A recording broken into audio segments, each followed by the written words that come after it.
Tu vas où? Est-ce que tu savais que ce dimanche 23 novembre, nous célébrons la fête du Christ roi de l'univers?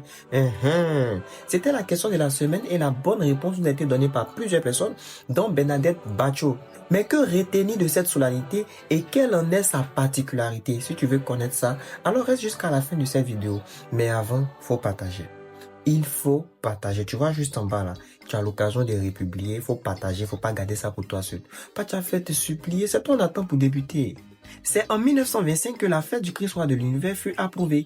Cette solennité affirme la royauté du Christ auquel toutes les nations, tous les pays du monde devraient obéir. Nous avons un seul roi, c'est le Christ.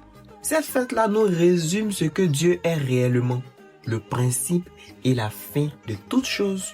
Pour comprendre cette solennité, nous sommes invités à revenir à la réponse de Jésus lorsque Pilate lui posait cette question. Es-tu le roi des Juifs? Jésus répondit, c'est toi qui le dis. Je suis roi, je suis né, je suis venu dans le monde pour rendre témoignage à la vérité. Quiconque est dans la vérité, écoute ma voix. Jean 18, verset 37. Cette royauté du Christ met en avant le service, l'humilité, le sacrifice, l'amour et surtout la recherche constante de la vérité.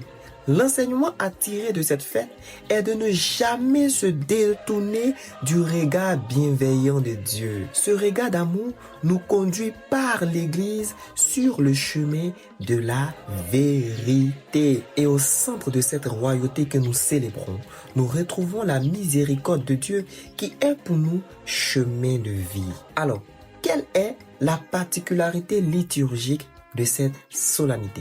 C'était la deuxième question et on répond maintenant. La solennité du Christ roi de l'univers marque la fin de notre année liturgique.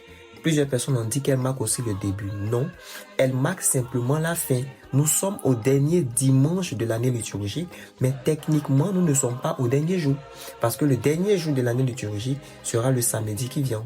Alors, le samedi 29 novembre. Et le début de l'année liturgique, c'est le dimanche qui suit la fête du Christ roi de l'univers, qui est aussi le premier dimanche du temps de l'Avent. Alors, merci d'avoir suivi cette vidéo. Que Dieu te bénisse et bonne fête du Christ roi de l'univers.